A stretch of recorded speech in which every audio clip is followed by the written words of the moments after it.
and from where. Whether it's Ebola, HIV, AIDS, cholera, or COVID-19, or any other pandemic we've had to face, Americans have been extremely generous and have relied on U.S. agencies which are accountable to the American people to make recommendations and decisions concerning allocation of funds, not unelected bureaucrats at WHO. Article 6 of the agreement calls for the continued provision of essential health services, which includes abortion on demand. There is absolutely no ambiguity here. Abortion is included in the list of essential health services published by WHO in 2020, and we have that in your packet if you want to read it. In the wake of COVID-19, despite the fact that a majority of countries restrict and regulate abortion. Paragraph 13 of the agreement affirms the need to prioritize equity and respect for human rights. Yet, on November 25th, 2021, the WHO made clear that it construes the killing of unborn children by abortion, including dismemberment, child beheadings, and starvation, and that is how the abortion pill works, to be a human right.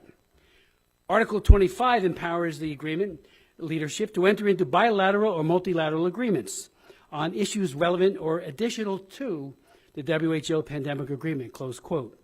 That's what WHO is already doing, and under the pandemic agreement, it will get worse. Last February, WHO granted abortion provider and promoter IPPF, International Planned Parenthood, officials relations status at WHO. In August, WHO's Director General, Tedros, signed an MOU, a Memorandum of Understanding, with the European Parliamentary Forum for Sexual and Reproductive Rights to advance laws and policy according to the WHO guidelines. And again, that's in your packet as well. I do hope you'll take a look. And what is that, those guidelines?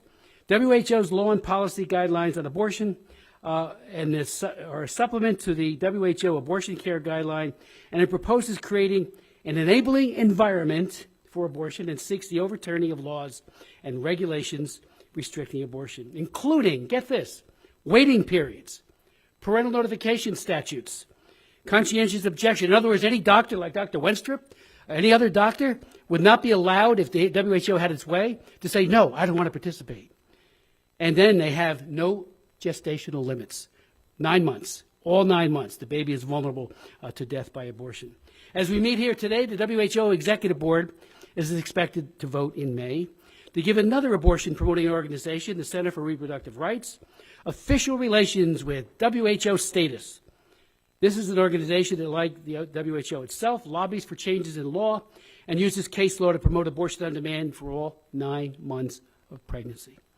On January 22nd, 33 pro-life organizations, including the National Right to Life Committee, Susan B. Anthony, Pro-Life America, AUL, Family Research Council, Heritage, Life News, and others, signed a letter that was authored by CFAM to WHO's executive board, urging them to stop the WHO from entering into an official relationship with the Center for Reproductive Rights. There are many other concerns that my friends and colleagues here, these experts, will be getting into in a minute. But let me just bring some attention to Article 18, which seeks to combat false, misleading, and misinformation or disinformation. With regard to COVID-19, does that apply retroactively to the World Health Organization itself and Director Tedros concerning the origins of COVID-19, misleading guidance, and the malign influence of Xi Jinping's Chinese Communist Party on all matters related to the virus? Article 18 also begs the question whether there be any room for dissent on vaccines, therapeutics, virus transmission modalities, and the like, especially among scientists and health professionals, or will groupthink, again, crowd out all other viewpoints? We have reason for concern. Past could likely be prologue. This past Saturday, the Washington Examiner broke a story that the White House refused to allow depositions of a Biden COVID-19 advisor and the director of digital strategy. Andrew Slavitt, a longtime health official who worked on President Biden's coronavirus response team, was scheduled to appear before the House Judiciary Committee on January 31st. He didn't. Judiciary Chairman Jim Jordan indicated that the administration also objected to the committee's forthcoming deposition with Robert Flaherty, Biden's former director of digital strategy. Quote, the committee is seeking to speak with Slavitt and Flaherty about the well-documented pressure they put on social media companies to censor content, particularly about COVID-19 beginning in 2021. Flaherty, quote, would routinely demand that companies report to him on their practices for removing content, such as posts that showed vaccine hesitancy and borderline content. In one instance, Flattery became angry, this is according to the report, with Meta in July 2021, indicated he was displeased that the platform's efforts to censor a group that had become known as the Disinformation Dozen, which includes Robert F. Kennedy. This is a quote. "Are you guys effing serious? I want an answer on what happened here," Flattery wrote to Meta. Nations, including the United States, are precluded, let me finally say before turning to my colleagues and friends, are precluded by draft pandemic agreement from taking out reservations, which is a staple. When our Senate looks at and the administration, a treaty, they often take out reservations. Paragraph 5, section this, we do not agree with it. Well, this agreement absolutely prevents that. Article 26, no reservation may be made to the WHO pandemic. It's a one-sentence paragraph in the proposal. So I'd like to now introduce our very, very distinguished panel at today's press conference, beginning first with Dr. Brad Wenstrup, who is chairman of the Oversight and Accountability Select Subcommittee on the coronavirus pandemic. He has done tremendous work to examine WHO's response to COVID-19 and the development of the pandemic treaty, including holding a December hearing entitled Reforming the WHO, Ensuring Global Health Security and Accountability. I would note parenthetically that Dr. Wenstrup served in the U.S. Army Reserve from 98 to 2022, retiring with the rank of colonel. In 2005, he served a tour in Iraq as a combat surgeon, was awarded the Bronze Star and the Combat Action Badge for his service, and in 2018, Colonel Wenstrup was awarded the Soldier's Medal for Heroism. I would also just point out briefly that when a terrorist took to the baseball field and tried to murder Republican members at practice, and unfortunately our majority leader was very, very severely wounded, the man who saved his life at great risk to his own was Dr. Brad Wenstrup. So I'd like to introduce him as well.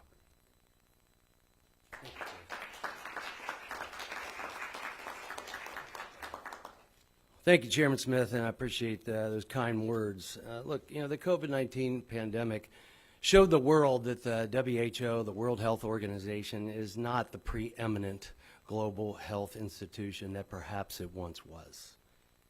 To me, the WHO should be there to benefit all of humankind and should not be influenced outside. It should be agnostic of all politics, and those that participate should be agnostic of all politics when it comes to decisions being made by the WHO. But we witnessed firsthand that the WHO didn't equally serve all of its members or even all of mankind. Rather, it became beholden to and caved to political pressure. And politics should never have a place in science. Known science or unknown science. And honesty and transparency do have a place in science. It's where it belongs.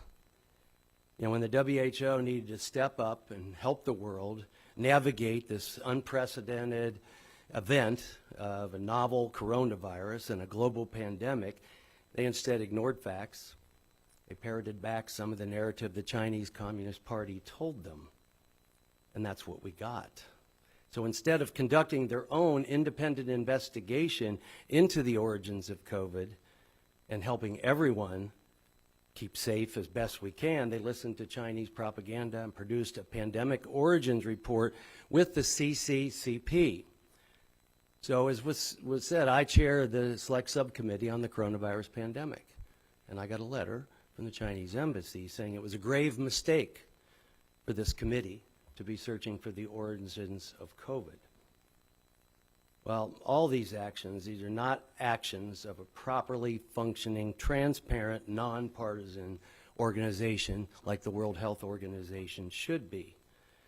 We need a system where global public health and local public health entities do not mislead the American public in any way, shape, or form. For example, the WHO denied that COVID-19 was spread via human-to-human transmission, based entirely upon the word of the Chinese government, the CCP. And I think maybe most appalling is the WHO even delayed naming the pandemic a public health emergency of international concern because the CCP confirmed that the spread of the virus was, quote, under control. And that was repeated here and not denied by the WHO. So as chairman of the subcommittee, I've been investigating many of the pitfalls or failures of the WHO and our own public health system, as you can imagine, looking for ways to fix these flaws going forward and establish a proper framework. And during our WHO hearing for the select subcommittee last year, even the State Department and the HHS representatives testified that the WHO needs urgent repair. Well, let me remind you, the United States is a sovereign nation, and we must ensure that the final draft does not violate international sovereignty or infringe upon the rights of the American people or the intellectual property of the United States or the American people. That's non-negotiable and has to be protected. The draft states that equity is one of the WHO's foundational pillars, yet cost and accountability doesn't seem to be equitable with the WHO. And finally, as was mentioned, without it being presented to Congress for approval, any pandemic treaty is completely insufficient. The American people need to have a say. Look, our main focus in my mind right now is to develop a trustable public health system void of all politics that is prepared for and responsive to a pandemic possibly coming to the United States, and to the point where our own government is not misled, nor does our own government mislead the American people, even if the honest truth may offend a negligent party or a negligent government. That is where we need to be. The United States should be setting the gold standard for approval, gold standard in incentivizing best practices, and doing everything we can to ensure that an organization like the WHO listens to American interests as well. If a future pandemic arises, I think it's critically important that there's a system in place not only to trust, but to verify these global institutions, something I feel that we all find is lacking at this time. But our top priority should be health. It comes with honesty, transparency, without politics. Ideally, the WHO is to be a trusted ancillary voice in whatever fight we may have when it comes to a pandemic or epidemic, for that matter. We need to control our own as best we can where it's most trusted. Nothing is more important in my mind for a WHO than global health. And if the WHO is properly reformed and used as an ancillary tool for any nation in the world, it would be the first step to a healthier and safer world. Thank you.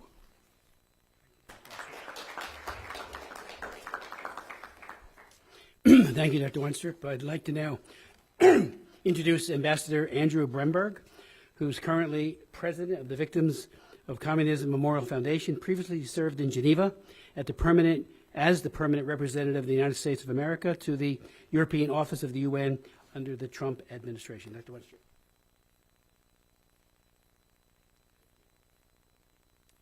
Thank you, and thank you for holding this important press conference today.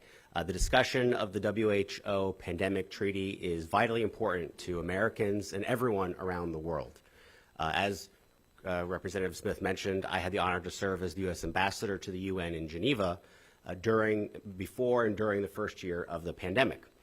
In that role, I had the opportunity to meet or speak on a near daily basis with the WHO leadership, including Dr. Tedros and other members of the leadership at the WHO, along with other ambassadors from the international community stationed in Geneva about the, at the time, new and ongoing pandemic outbreak. What we saw was the failure of the WHO system to meet the needs that it had been designed for. During the 2020 pandemic, the United States publicly and strongly advocated for a stronger role for the WHO and for the WHO to have more independence, as in protection from political influence, so that it could do its core public health message. What we also saw was that countries would not respond and live up to their commitments that they had voluntarily entered into under the International Health Regulations, or the IHRs. As we know, this pandemic spawned because of a novel coronavirus coming from China. But just 20 years prior, another novel coronavirus arose in China, in SARS, and that had led the international community to strengthen the international health regulations to ensure that the type of hiding and non-transparent behavior done by China back in 2003 would no longer repeat itself in the future. But sadly, that is not what we saw took place in 2019 and 2020. And that brings us to this pandemic treaty today. As Congressman Smith outlined and others will outline, there are many problematic provisions of this treaty. But I would like to focus my remarks on one: what is not in the treaty. There is no provision in this treaty that any supporter can point to that you can say, if this provision had been in effect in 2019, it would have in any way made a substantive difference in preventing or ameliorating the spread of the COVID-19 pandemic. And just think about that. We're going through a multi-year, actually rushed treaty process to have the world adopt a new pandemic treaty.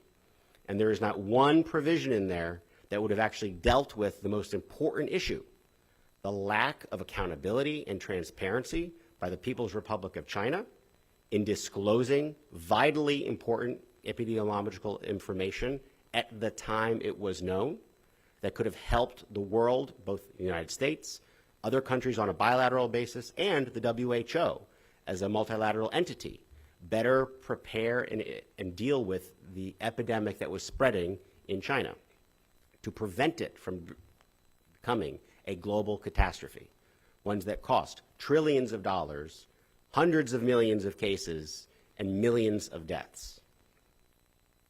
So while I'll let my other panelists speak about some of the other issues, I just want to briefly focus on the lack of intellectual property protection that we see in this. This is something that, if you haven't followed issues in the WHO for years, is not at all new. This is an issue that goes back actually 20 years as well, where there have been attempts by other countries to weaken intellectual property protections that exist in international law. This is an issue that is regularly debated and discussed, and that the United States has a very balanced view on.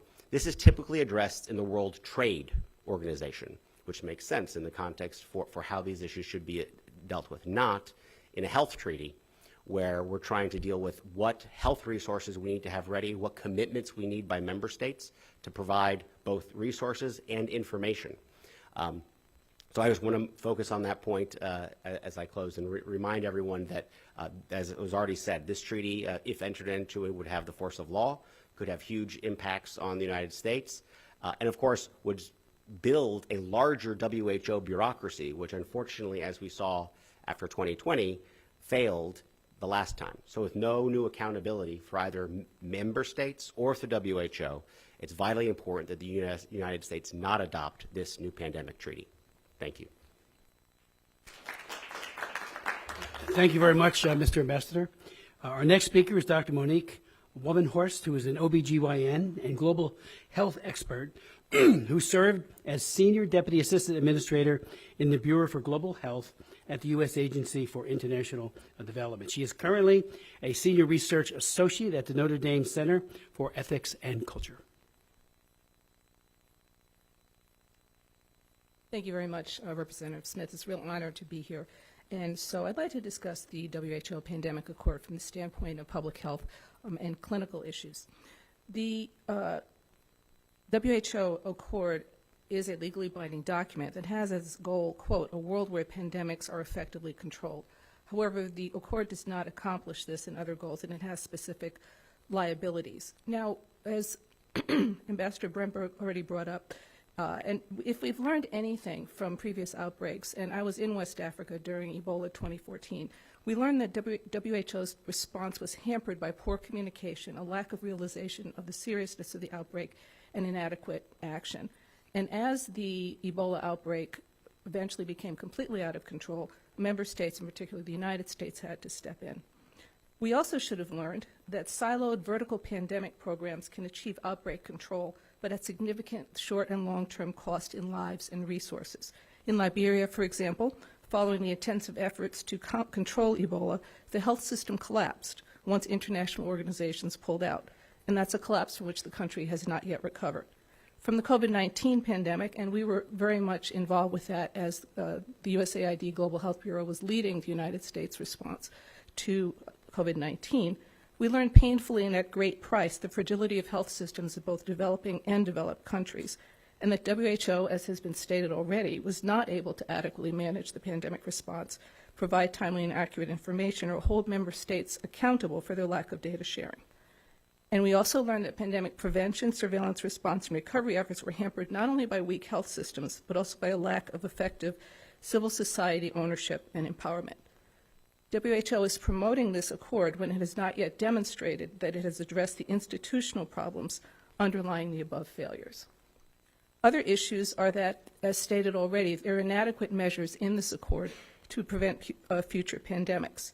There's a delegation of authorities and resources to WHO, including control over, quote, the collection of patient specimens, material, and data, including genomic data, under the proposed pathogen access and benefit sharing system. And as Representative Smith mentioned, WHO is supposed to get 20% of all pandemic-related products. There's a lack of accountability. There's no independent monitoring or audit body that is identified. There's a clear politicization of public health and healthcare, as has already been stated, a focus on fairness and equity rather than accountability and governance. There are differentiated responsibilities rather than each country having skin in the game. And as I alluded to a moment ago, a siloed vertical approach to pandemic response and control seems to be the focus here, including a focus on a global public health workforce that is deployable to support parties, rather than supporting frontline workers who are often the first to be exposed to and die from pandemic pathogens. As we are all aware, it's not if there's going to be another pandemic, it's a question of when there will be. There is repeated promotion of equity and essential health services, the latter, as noted, being code for abortion access in UN documents and instruments. The accord disempowers civil society and scientists, clinicians, and public health practitioners in member states who could and should take the lead in pandemic response.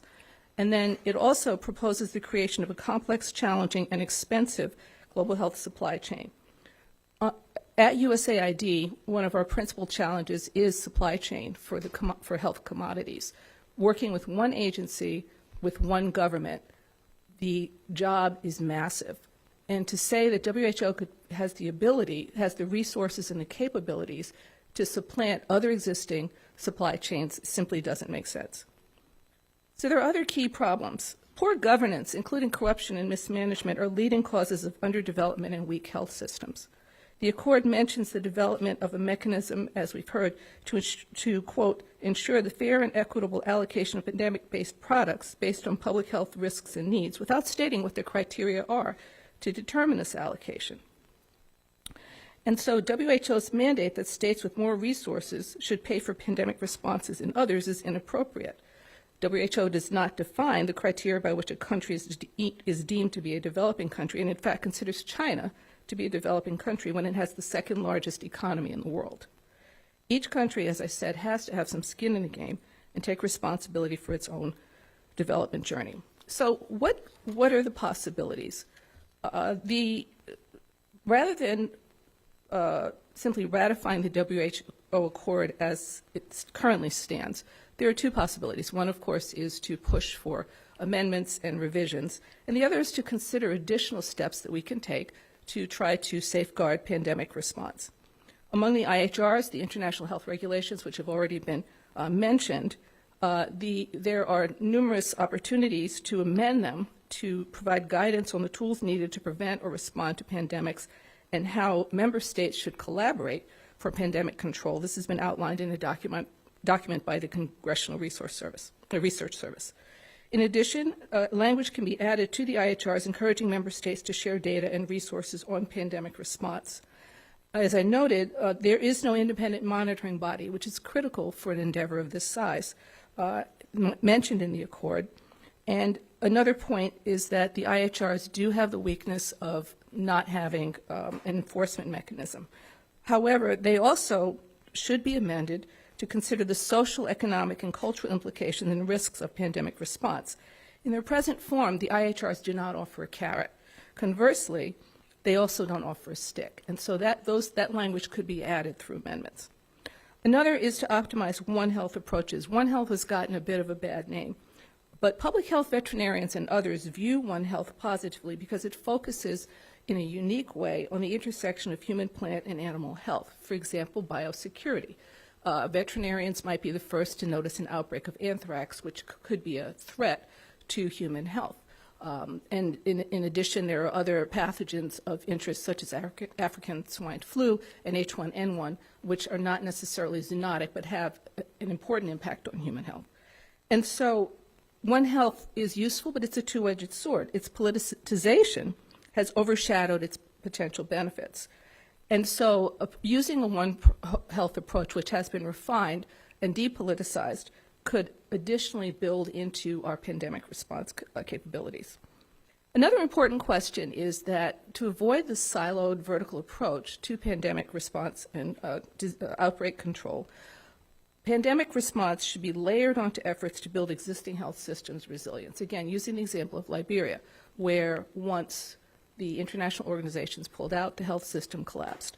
Providing the opportunity to build resilience into health systems and then layering the pandemic response on top of that serves two purposes. Number one, it continues our commitment to other countries and shows the generosity of the American people, but it also protects them and the rest of the world from pandemics. And as has already been stated, politicization of the pandemic approaches and building of political agendas is a prominent feature, and this is one of the greatest barriers to effective pandemic response. The last point that I want to make is that corruption, favoritism, inappropriate use of funds, collusion with terrorists, and sexual misconduct have been documented at UN agencies. For example, UNOPS, WIPO, WHO itself, UNAIDS, UNDP. Such incidents show that, sadly, the UN appears to lack effective mechanisms for oversight and accountability. This would apply to any efforts to increase its authority over pandemic prevention, surveillance, response, and recovery. So in conclusion, rather than ratifying the WHO Accord as written, the United States should consider amendments to the IHRs to provide guidance, continue to refine the approach that is needed to help to optimize our response to pandemics, and in doing so, we will achieve our goals of pandemic prevention, surveillance, response, and recovery. Thank you. Dr. Wubbenhost, thank you very much for that very, very expansive and insightful testimony. Let me just say our next speaker is Tony Perkins, who's the president of the Family Research Council. But when Dr. Wubbenhost a moment ago talked about having an independent body for accountability, we have a Religious Freedom Act in 1998 that established at State Department an Office on Religious Freedom. But we weren't happy with just doing that. We made sure there was an accountability board independent of the government called the U.S. Commission on Religious Freedom. Well, Tony Perkins served as chair and vice chair of the U.S. Commission on International Religious Freedom and did an extraordinary job. Tony. Thank you, Congressman Smith. I want to thank you for holding this, and Congressman Wenstrup for your outstanding work on following through on this. You know, few Americans, save those who desire to exercise control over the lives of others, would want to see another pandemic like COVID-19 and the government response that followed that pandemic. You know, fundamental freedoms were violated. As Congressman Smith mentioned, during the pandemic, I served as chair of the U.S. Commission on International Religious Freedom and saw how Western governments use that to violate fundamental human rights, freedom of speech, the censoring of voices on social media platforms. Government officials intentionally took down credible scientific voices that challenged the global misdiagnosis and subsequent global protocols. Families were separated. Churches and other support groups were closed, like schools, which led to a second concern, that the harmful mental physical outcomes are yet to be fully understood and recognized, which resulted from this global government overreach. Now, at the tip of the spear of these failed approaches was the World Health Organization and many of their lemmings in the U.S. Food and Drug Administration, the U.S. Center for Disease Control, and the U.S. National Institutes of Health.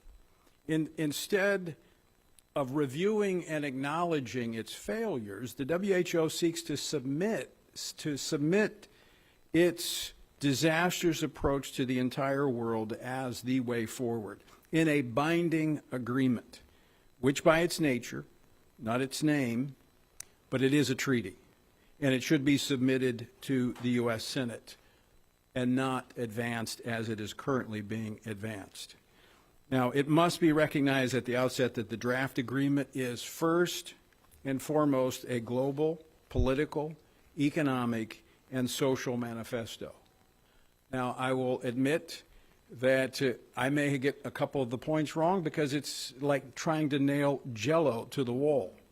This continues to change with every meeting, every approach, and so we're doing our best to analyze what the WHO is putting forward. But I will just mention three very quickly overarching concerns among the many that have been mentioned here today. This is a global power grab using any future emergency as justification to take that power. At risk is national sovereignty. That's been mentioned here, but Article 3.2, Section 2 defines, or rather comments on sovereignty. And I quote, "Sovereignty states have, in accordance with the Charter of the United Nations and general principles of international law, the sovereign right to legislate and to implement legislation in pursuance of their health policies."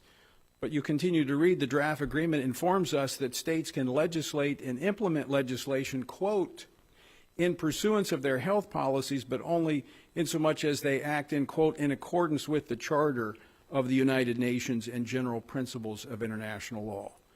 Now, we also notice, if you read it, the term shall appears over 175 times in the document. Now, in legal parlance, shall is mandatory. It is a command. This is anything but a voluntary agreement. The draft agreement also dives into the subject of censorship. The draft agreement presents the reader with this Orwellian concept of infodemic.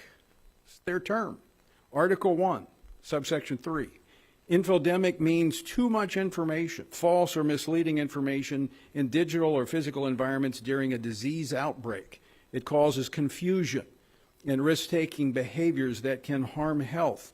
It also leads to mistrust in health authorities and undermines public health and social measures. Well, I would tell WHO to take 2 aspirin and call me in the morning. We don't need their insight and their direction on this.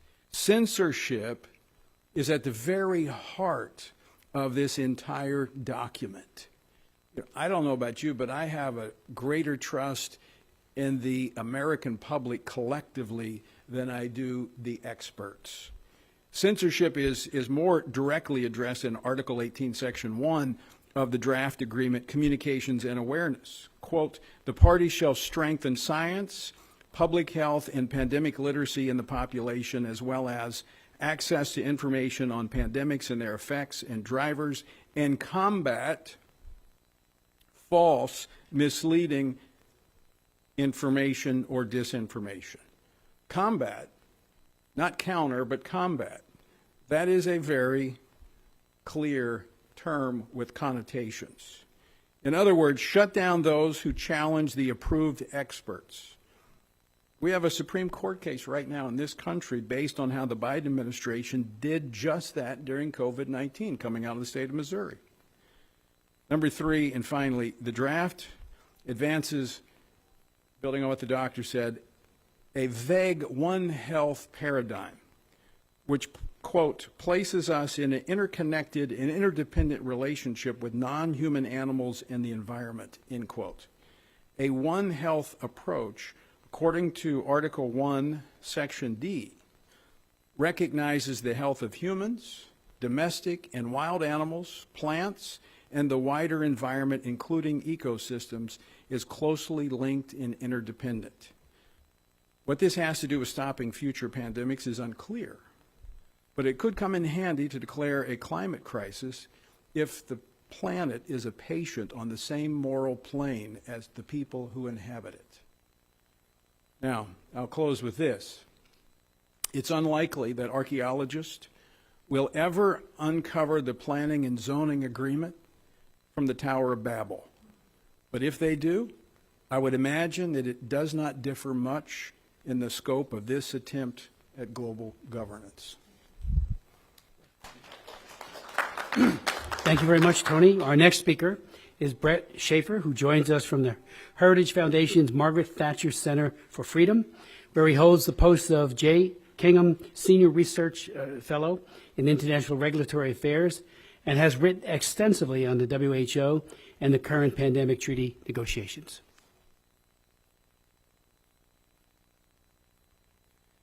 Thank you very much, Congressman Smith, for the invitation to speak here today on the draft WHO pandemic agreement.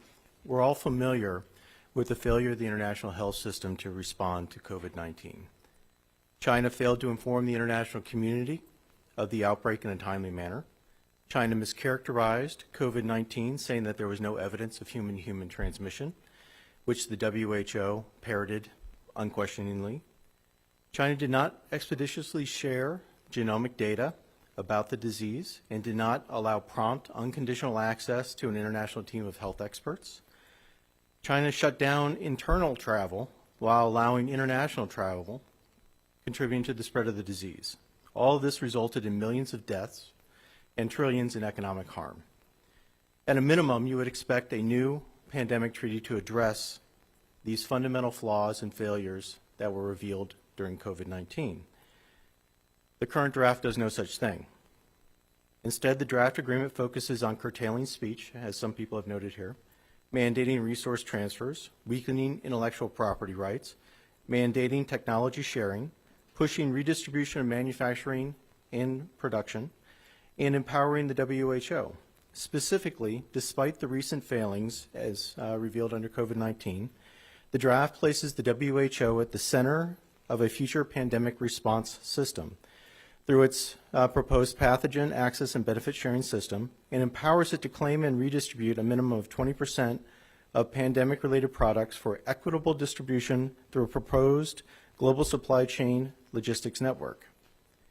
These new authorities must be funded, so the draft obligates parties to provide financial resources, both mandatory and voluntary. While the draft provides no specific cost estimates for these expenses, they could easily cost U.S. taxpayers hundreds of millions of dollars, even billions of dollars annually.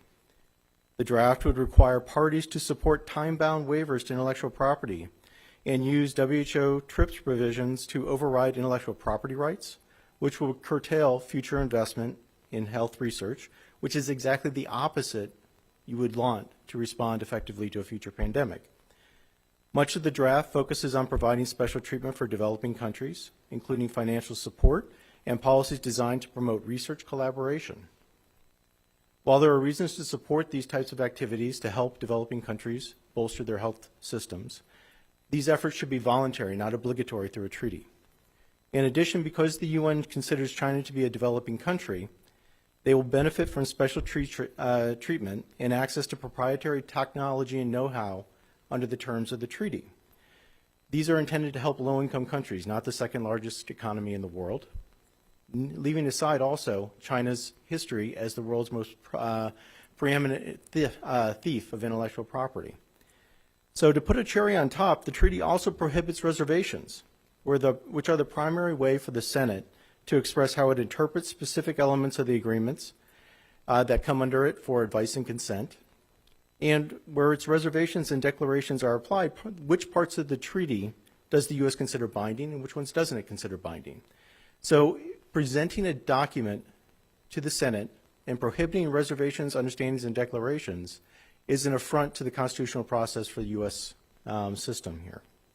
Quite simply, the draft pandemic agreement falls short in nearly every regard. As mentioned by Ambassador Bremberg, if this treaty were in place, there's nothing, no provision inside of it that would have prevented or addressed the failings that were talked about at the beginning. China's failures to share information, China's failures to be forthright, transparent, and honest, China's failure to curtail travel externally as well as internally. All of these things were not going to be addressed in this pandemic agreement. Instead, we have an agreement that focuses on other priorities that would not have addressed those flaws. I have a paper here that was published this morning by a colleague of mine and Steve Groves at the Heritage Foundation and myself. There are some copies here. It's also available at heritage.org, and it goes into much greater detail about the issues that I've raised here. So thank you very much, and I look forward to questions. Thank you so very much, Brett. Our next speaker is Reggie Littlejohn, who's the founder of and president of Women's Rights Without Frontiers. She has co-founded, the Sovereignty Coalition, and serves as founder and president of the Anti-Globalist Alliance. And I just would note parenthetically that Reggie has led the effort for years in combating gendercide in China, the killing of baby girls simply because they're baby girls. And when Chen Guangzhen, we were fighting to get him out of prison and then out of China to freedom, she played a major role, and I want to thank her for that. Thank you, Congressman Smith. And thanks also to Congressman Brad Wenstrup for hosting this crucial and timely press conference to alert the world about the growing concerns over the WHO pandemic treaty. Having demonstrated in the last pandemic its corruption and incompetence, the WHO now seeks the world's approval to greatly expand its power and budget through its proposed pandemic treaty and amendments to the international health regulations. It asks us to trust it, to hold China accountable. Through these expanded powers, why should we trust the organization that kowtowed to China in the last pandemic to turn around and hold China accountable in the next pandemic? The WHO refuses to call the pandemic treaty a treaty. It calls it an agreement, an accord, a framework, anything else, likely because it does not want it to be submitted to the treaty process in the United States and worldwide. Regardless, the pandemic treaty is a treaty. The Oxford Reference Dictionary defines a treaty as an international agreement in writing between two states or a number of states. Clearly, the pandemic treaty is a treaty, and as a treaty, it can only take effect in the United States with the advice and the consent of the Senate. Moreover, the pandemic treaty references the international health regulations 4 times, and it says that everything in the pandemic treaty has to be consistent with the international health regulations. The international health regulation amendments are late. They were supposed to have submitted them on January 27th. They didn't do that. They are continuing to negotiate them probably all the way up until the May meeting of the World Health Assembly, and then spring it on everybody for a vote. That is against Article 55 in the international health regulations. They're violating their own rules, and I believe that the vote on the international health regulations needs to be delayed till the next the World Health Assembly, and that the pandemic treaty needs to wait for the international health regulations to pass because they incorporate them by reference. Otherwise, if we pass the pandemic treaty, it's like a blank check for the international health regulations. We have no idea what they're going to come up with, what is going to be agreed to. Now, with respect to the pandemic treaty itself, there are many, many intractable problems. First of all, surveillance. There's a section that's called Pandemic Prevention and Public Health Surveillance, and it would require nations, including the United States, to implement national pandemic prevention and public health surveillance plans that are consistent with and supportive of the international health regulations. Well, what is that going to look like? What's consistent with the international health regulations or with the WHO's plans? I submit to you that it's going to be done through vaccine passports, although they're not going to call them vaccine passports. They're going to call them digital IDs. And right now, the World Health Organization is in the process of rolling out international interoperable digital IDs. And the pretext for this is, oh, we need to be able to monitor everybody in case of a pandemic. We need to see if people are sick. We need to see if people are vaccinated.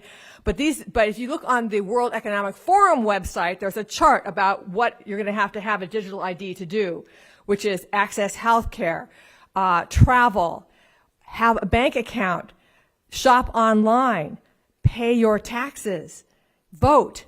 Basically, these digital IDs, once installed, are going to control every aspect of everybody's life. And if you do things that are counter narrative to the WHO, like if you don't get vaccinated, don't get boosted, whatever, they can shut you off from your digital ID and you will be paralyzed. Censorship. The pandemic treaty would require nations to censor their citizens in the form of infodemic management. And an infodemic is defined in part as simply too much information. So this is information that could be true, but the WHO thinks it's too much information, and they would censor it if it leads to mistrust in the health authorities. In other words, if your true information leads you to not want to follow what the WHO is doing or saying, that's misinformation or an infodemic, and they will censor it. Article 18 would obligate nations to combat, a military term, misleading, misinformation, or disinformation. And on the WHO website, you can find many articles on new infodemic management tools, such as social listening. You know, what's social listening? Seems to me like they're going to be watching our social media posts and deciding whether to shut us down or not. Now, with respect to One Health, I agree that in the right hands, One Health is something that's indisputably true. There is a connection between human health, animal health, plant health, and the environment. However, in the wrong hands, in the hands of people who are making a global power grab, what the One Health approach could do is give them a foothold to surveil every aspect of life on Earth. Human health, plant health, animal health, the environment. Total surveillance of everything. Then there's lastly the Conference of the Parties. This would set up an entirely new organization which would have the power to implement the pandemic treaty, but significantly that the Conference of the Party has the power to adopt amendments to the treaty. So what that means is that once people finally agree on a treaty and on the Conference of the Party, which is part of the treaty, the Conference of the Party can, by itself, amend the treaty. And it doesn't say whether that has to go back to the nations for any kind of ratification. So it's essentially a blank check that could establish totalitarian control in the hands of the Conference of the Parties. Together with the international health regulations, the pandemic treaty presents the greatest threat to freedom that the world has ever faced. Public health is being used as a tool for total control. This is not a public health issue, but an instrument to introduce Chinese-style totalitarianism to the United States and worldwide. In my opinion, the world has gotten along just fine without a pandemic treaty. I don't think we really need a pandemic treaty. We can count on people to respond, especially the generosity of the United States, to help where it's needed. But we certainly do not need a pandemic treaty that gives so much power and control to the World Health Organization. Who will keep the WHO accountable? Who can stop them from abusing their power? Once we have ceded our sovereignty, it will be difficult, if not impossible, ever to get it back. Thank you. Thank you very much, Reggie. Our next speaker is Megan Meader, who joins us to present the views of the Alliance Defending Freedom International, where she serves as the communications officer. Thank you, Congressman. Thank you. Good afternoon. ADF International welcomes the opportunity to contribute to the critical discussion on the World Health Organization Pandemic Agreement. In line with the Charter of the United Nations, we highlight that the international community's efforts to prevent, prepare for, and respond to future pandemics must remain rooted in the fundamental principle of state sovereignty, including in addressing public health matters in line with national contexts and priorities. Additionally, we emphasize the need for the text to place greater emphasis on the critical importance of ensuring respect for human rights and fundamental freedoms at all times, including during emergencies. We underscore that the pandemic agreement must not undermine existing international legal obligations concerning the protection of the human right to freedom of expression, whose restrictions, including on the grounds of public health, must always be implemented with the utmost restraint and in the least restrictive manner possible. Cognizant that there can be no free society without freedom of expression, we must not allow ever-mounting challenges to determining the veracity of information in a globalized, tech-centric world to unduly restrict free speech. Accordingly, it is imperative that the pandemic agreement does in no way lead to a lowering of existing standards by promoting incursions into free expression in the name of public health, when it is possible for both to be held in careful balance. In this context, we are deeply concerned that references in the draft text currently under negotiation to combating disinformation, misinformation, and misleading information, as well as to the phenomenon of an infodemic causing confusion and mistrust, lend themselves to undue restrictions on this fundamental freedom. While every person has a clearly protected freedom of speech, there is no inverse right to be protected from information that could be subjectively deemed false or misleading or simply too much by authorities. On the contrary, the right to seek and receive information is established in international law as an integral part of freedom of expression. As such, it should be valued and safeguarded as the bedrock for enhanced security, scrutiny, and accountability over public health decisions, as past experiences during the COVID-19 pandemic have demonstrated. Furthermore, we urge that the treaty reflect language from previously agreed intergovernmental documents where available and appropriate. This holds particular significance in safeguarding the sovereign prerogative of states to determine which health services should be considered essential within their national framework. As negotiations advance, though not without obstacles, it is also essential to acknowledge the impracticability of meeting the May 2024 deadline for finalizing the pandemic agreement, especially considering the numerous contentious issues that remain unsolved. If the U.S. and other governments are genuinely committed to the landmark goal of preparing the world for future pandemics, they must prioritize the development of a carefully crafted text that not only garners consensus, but also effectively addresses the legitimate concerns of their citizens. Thank you. Before going to our final speaker, and again, I thank the press and all of you for your patience, but this is such an important issue.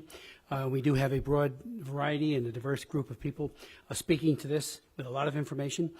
Before going there, I would like to recognize and thank Rebecca Oas, from Director of Research, and Emmanuel Dapont, Government Relations, for their work. They're with CFAM, and they're the ones who put together that wonderful letter that went to the Executive Board, which I hope the Executive Board will take seriously, signed by 33 pro-life organizations about the Center for Reproductive Rights, and not inviting them into the work that WHO does. So thank you so much. Frank Gaffney. Frank, very briefly, is the Executive Chairman of the Center for Security Policy, a nonprofit whose mission is to secure America's founding principles and freedom through forthright national security analysis and policy solutions.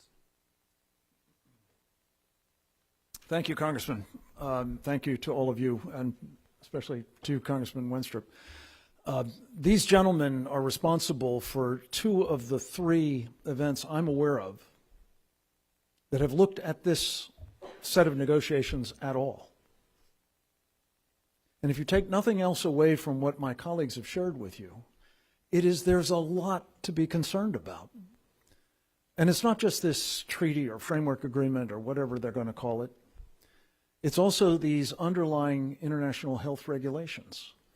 And then there's the point that Ambassador Bremberg made, which is arguably the most important single provision isn't in any of them. And it's not in them, not because they forgot or they left it out. It's because the people who are controlling this process, and there are a number, let's be clear, but I think at top of the food chain is the Chinese Communist Party.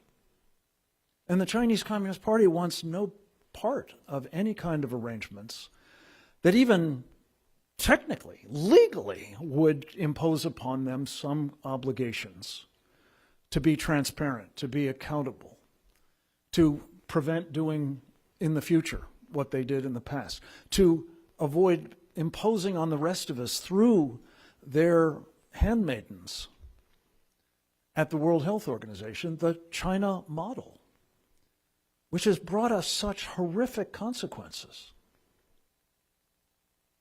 This is a rigged game, folks. Rigged by the very people who made a weapon of mass destruction and deliberately unleashed it on us and the rest of the world. And that would be, again, the Chinese Communist Party. And the tell on that, people argue, well, did it come out? It came out of the lab.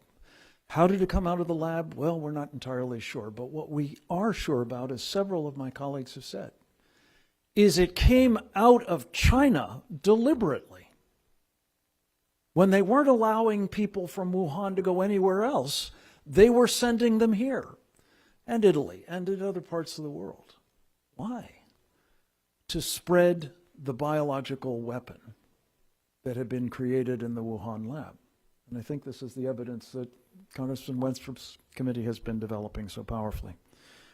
So let me just make a couple of key points, some of which are just reinforcing what's been said. Another very important tell on what is going on here is that the Chinese Communist Party calls this agenda global governance. By that they mean an instrument that is going to create an arrangement that is absolutely antithetical to our sovereignty, to our constitutional republic, to our freedoms. Again, not by accident or because people hadn't thought about it, because that's the whole point of the exercise. I consider this, as my friend Reggie Littlejohn said, not simply to be the greatest threat to freedom in human history. This package of agreements, amendments, new text, treaty, whatever you want to call it, is the greatest single threat to the sovereignty of our constitutional republic in its history. And whatever one thinks about or cares about freedom as an abstraction worldwide, I hope everyone in this room, everyone in this body, everyone in this town, everyone in this country will concern themselves with the idea that down this road leads a global governance arrangement that is designed to crush, not restrict, not suppress, crush the sovereignty of the United States. It's made more outrageous still, I think Congressman Wenstrup alluded to this, by the fact that, Tony Perkins did, we're still not entirely clear what documents we're working from here. What terms are actually being provided? And the Nancy Pelosi rule seems to be governing. You'll know what's in it after it's finalized, and you've signed up to it. And why is it we're going to sign up to it?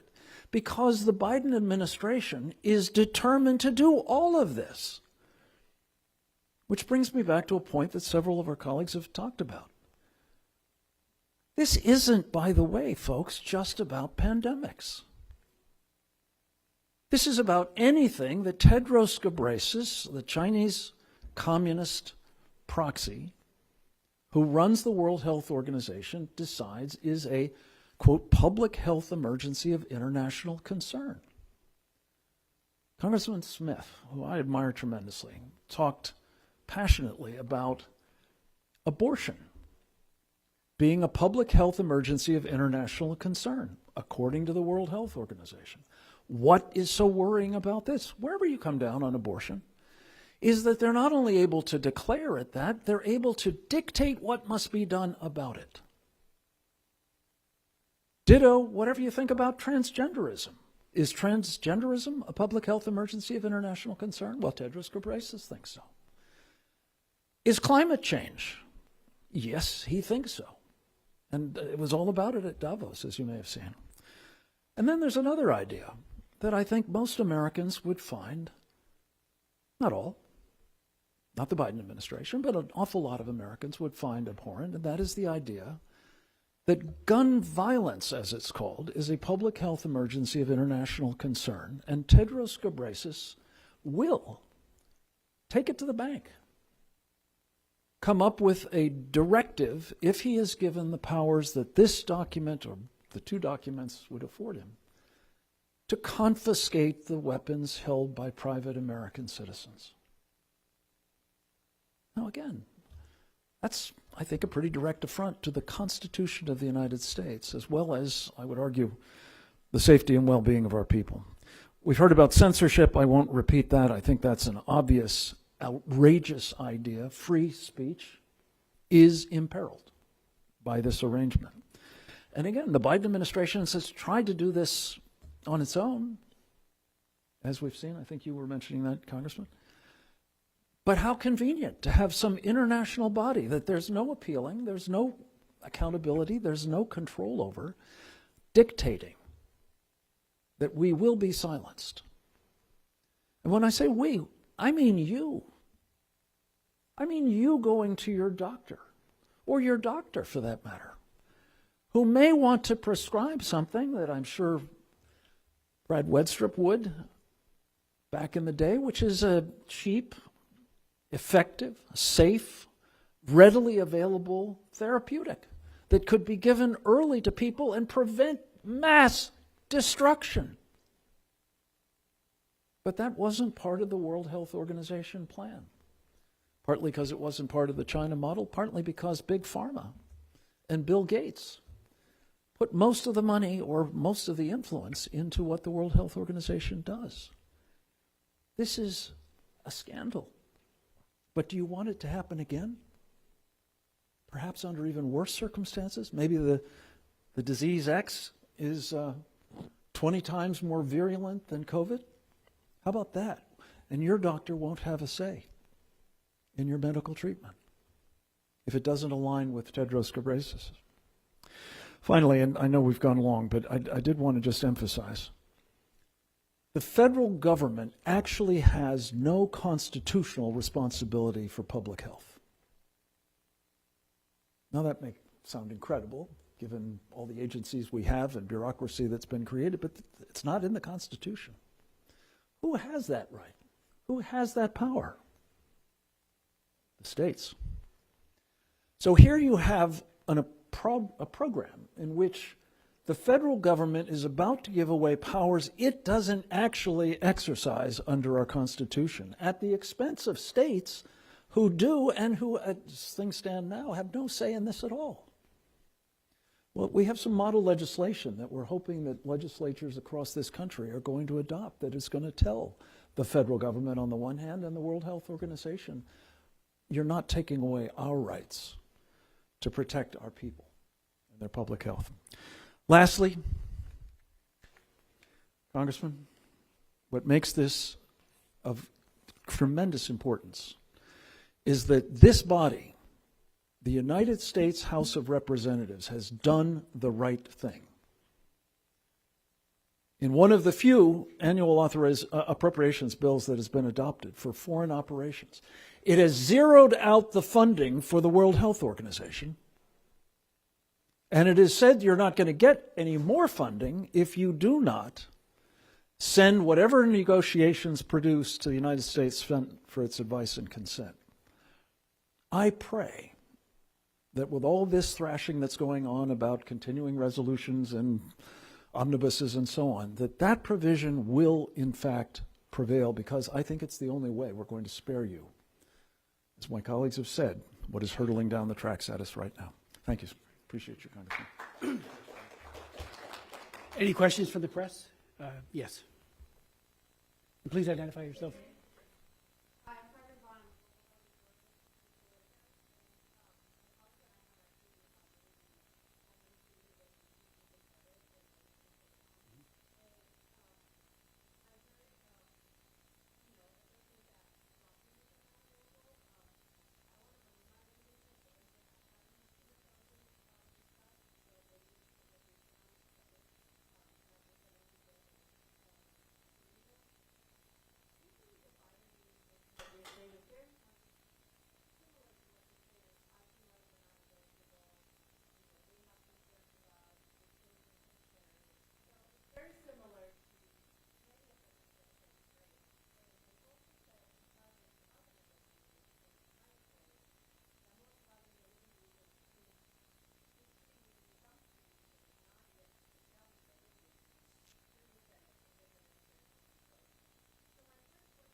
Well, to that question, as you've indicated, if they're also concerned, I think they need to make it very clear that it will be submitted not as an executive agreement, the way the Paris Global Climate Change Accord was, or the accord with the countries of Europe and Iran on the nuclear issue.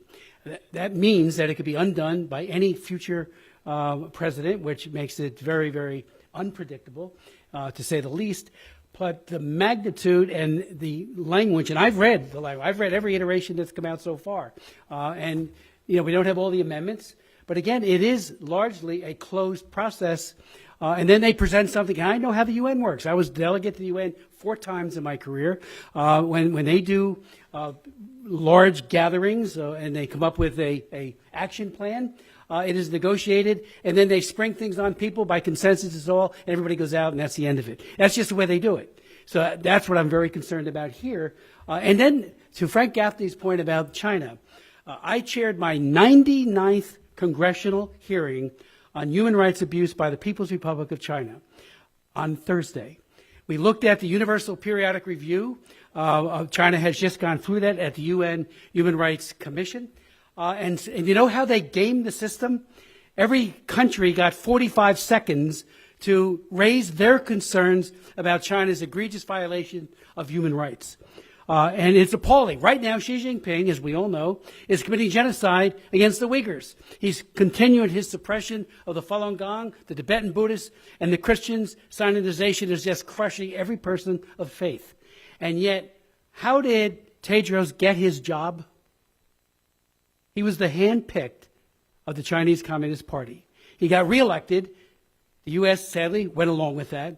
But he was the hand-picked. And that's why when COVID-19 burst onto the scene, he was more than obliging to the Chinese Communist Party and to Xi Jinping in particular to say and to be the mouthpiece. And that has led to countless numbers of people dying. So we're very concerned. That's why we're raising very substantive concerns here about the treaty. I mentioned essential health and what that means. WHO has lost its way. I used to ask them, I've been here 44 years, year in and year out, where do you stand on abortion? They'd say, agnostic, we don't do anything on it. And now they have become the most aggressive promoters of abortion in the world. They have and it's embedded in this treaty, if it passes. Here's their model legislation. I commend it to everyone, model legislation. Abortion till birth. It's right there. No gestational limits. As I said in my opening comment, they go through, even a doctor like Dr. Wenstrup, who had to just leave, he would be unable to deny the performance of an abortion or lose his license or worse. That's WHO. Why did they lose their way? When they were formed, unless you construe a baby to be an infectious disease, a tumor or a wart, to be excised. It's a baby. It needs to be protected. So thank you for your point, and hopefully that answers some of it. Yes, sir.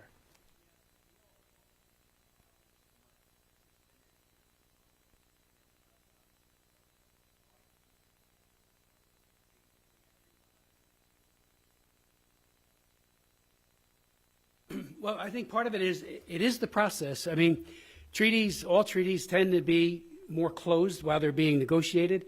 There's usually an assumption of goodwill, if not great will, as to why they're doing the particular treaty, like the Genocide Convention.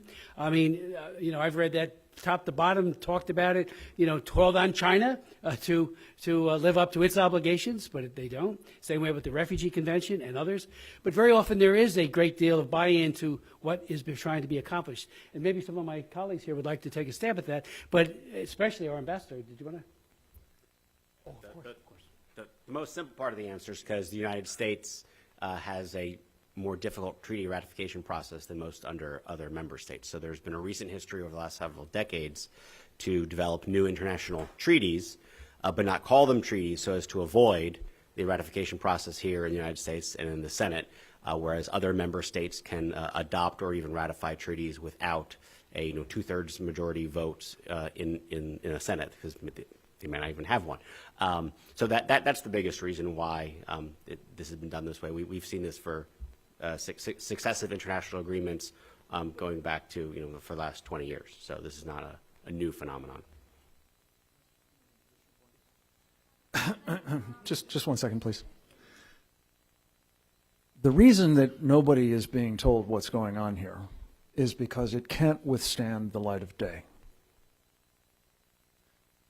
I mean, if you actually went to the American people and proposed that we turn over their personal medical health freedom to this body that screwed it up recently, they wouldn't want any part of it, to say nothing of all of the other stuff that we're talking about here. But to this lady's question or comment, the Biden administration wants these provisions. If they didn't want this deal, it wouldn't be happening.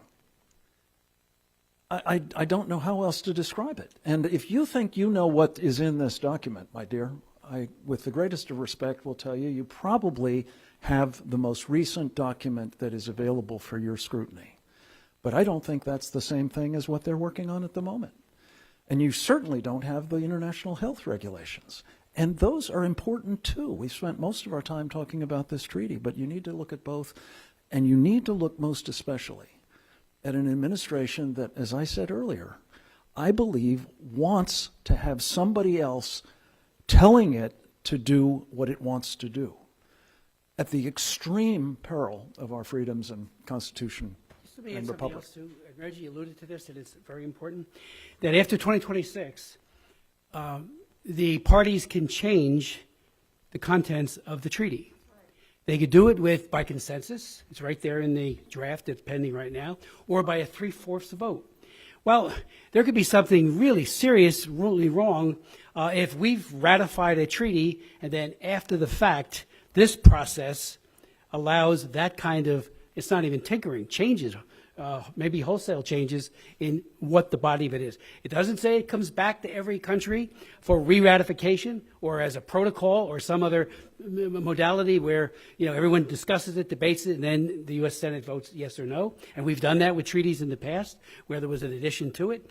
No, they'll just do it. I don't know if maybe there's a precedent for that. And on the reservations, I asked the Congressional Research Service how often that happens, and they said, 25 times, I should say, that they know of, and they're checking it further.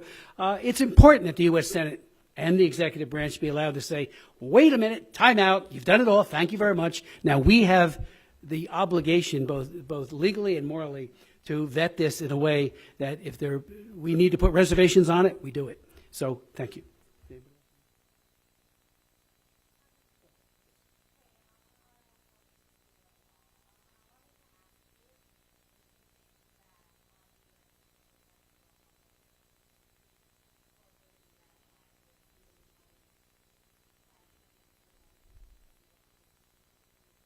Well, I do think we have to reevaluate our commitment. The Foreign Ops Appropriations Bill, Mario Diaz-Balart's bill that passed the House, totally defunds the World Health Organization with conditionality because of concerns about how seriously they have lost their way. We are assessed something on the order of $115 million by the WHO, but under this administration, they've quadrupled. They've given like $500 million more. I could get the exact numbers more in voluntary contributions to the World Health Organizations. There are others that we could work with and hopefully get reforms there. If the COVID-19 hasn't taught us anything, it is the need for serious systemic reform on how they do business. I have a bill pending right now to hold China to account and to do what we did with JASTA. Hasn't passed yet, but hopefully it will. So we can sue China, waive the sovereignty that they have and sue them to try to get a full accounting of how they misled, maybe with full complicity, the World Health Organization and all of the deleterious information they gave us that led to so many deaths. In those early months could have been different, and they weren't. And then throughout it all, we've had, I think, a great deal of disinformation as well. So, there needs to be reforms. The accountability piece is very important. Yes.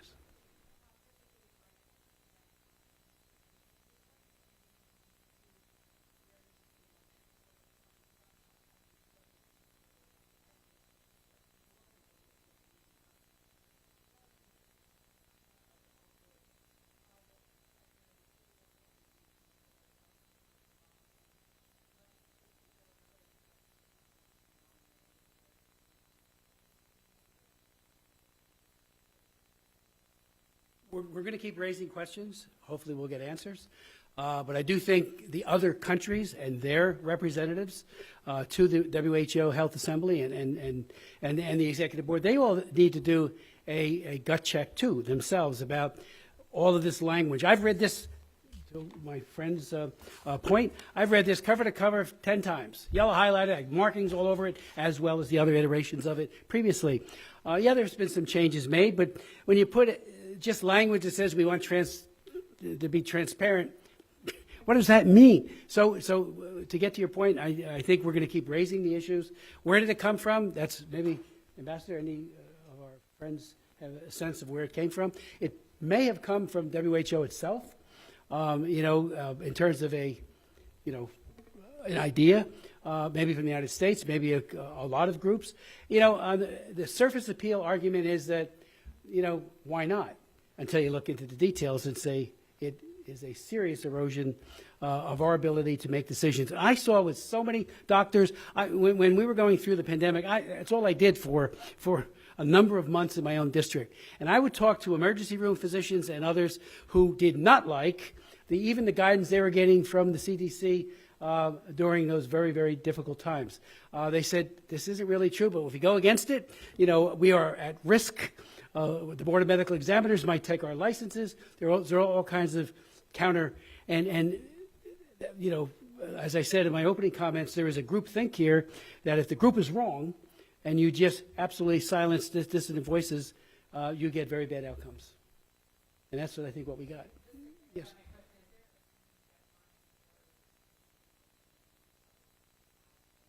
No, except that they reconvene, of course, soon. They're reconvening now, Health Assembly. But they got to know that there are serious issues being raised by responsible individuals, the doctor, the ambassador, the others, and we're not the only ones. And they need to take that into account. And the administration, if they pull a fast one and say, executive agreement, again, I mean, that is the worst way of shutting down debate and discussion. And who knows who gets elected next time around, then it's gone. And, that's not good either. They'll have to do it if it stays the way it is now. Put it through the Senate for ratification. Go through a process that's completely above board and transparent. Let the senators have a look at this. The hearings be held. What does it mean? And then put it to a vote over on the Senate side. They had a deadline. The one deadline they had was January 27th to submit the negotiating draft of the international health regulations, and they missed it. And so what they're doing now is they're continuing to meet to negotiate them, and they haven't said they're going to delay the vote. I mean, the point of that deadline is to be able to, for everyone to be able to look at it and analyze it, and for countries to be able to see whether they think that it's a good idea or not. And the fact that it was missed and that it appears that they're just going to spring it on everybody at the meeting itself means that it's going to be completely not analyzed. And I think that the vote should be delayed. I think the United States should take the position that the vote, in fact, not just the United States, the world, that this vote on the international health regulations should be delayed until the next World Health Assembly so that people can analyze what's in here and what the implications are going to be. And as I said, I think that the pandemic treaty, which incorporates the international health regulations by reference, needs to be delayed for a further year after that, because we can't be voting on a pandemic treaty that incorporates by reference something that we have no idea what it's going to contain. There's one other milestone here, and that is whatever's going to happen on this appropriations bill. And I don't know what the timing's going to be on that. I don't know if there'll even be an open process. The Senate does not do appropriations bills, as you all know. So how this is going to sort out is an open question, but it's important that there be some kind of public debate about this particular funding. But if I could just make one other point, and Ambassador Bremberg said something really important. He said that there is an impetus to do this the way they're doing it, this secretive negotiation, because we have a particularly exacting treaty ratification process. And I would simply ask you, why do we have that? We have it because our brilliant founders recognized that precisely this kind of thing could happen. If you didn't have an exacting process, and by the way, with due respect to our friend from Politico, it is actually 67 votes that are required. 2/3 of the Senate has to approve a treaty. Because if you don't have that kind of rigorous process, you can have your sovereignty, your freedom, your constitutional republic snuffed, admittedly, with the consent and connivance of its own executive branch, which is kind of a problem. But it can happen. And that's why Congressman Smith and Congressman Wenstrup, and I hope the majority of this House, will in fact insist that the Senate take this up. And there's another data point that you need to know. I'm not sure you're aware of it. Senator Ron Johnson actually went to the floor of the United States Senate, I think back in February of last year, if I'm not mistaken, and put an amendment that would have simply required explicitly that whatever these guys come up with be considered by the Senate as a treaty. How many of you know what happened there? 49 members of the United States Senate, not quite a majority, but a plurality, voted not to do their job. 47 said, we need to. So if you want to know whether there is a problem here, ladies and gentlemen, when you have the United States Senate saying we're not going to protect the people of this country from having exactly the kind of problem the founders envisioned, here it is. We are at that moment. And again, Congressman, I want to thank you for 99 hearings. And I know that's just on China. I think the record is something like 600 on other subjects. You are a national treasure, and thank you for putting us together. Thank you, Frank. If anyone else has any questions, we'll do it individually if you don't mind at this point, because you've been very, very patient. And we deeply appreciate it, all of us. For any of our distinguished experts, if they could stay as long as they can possibly stay as well. So thank you so very much, and the press conference is adjourned.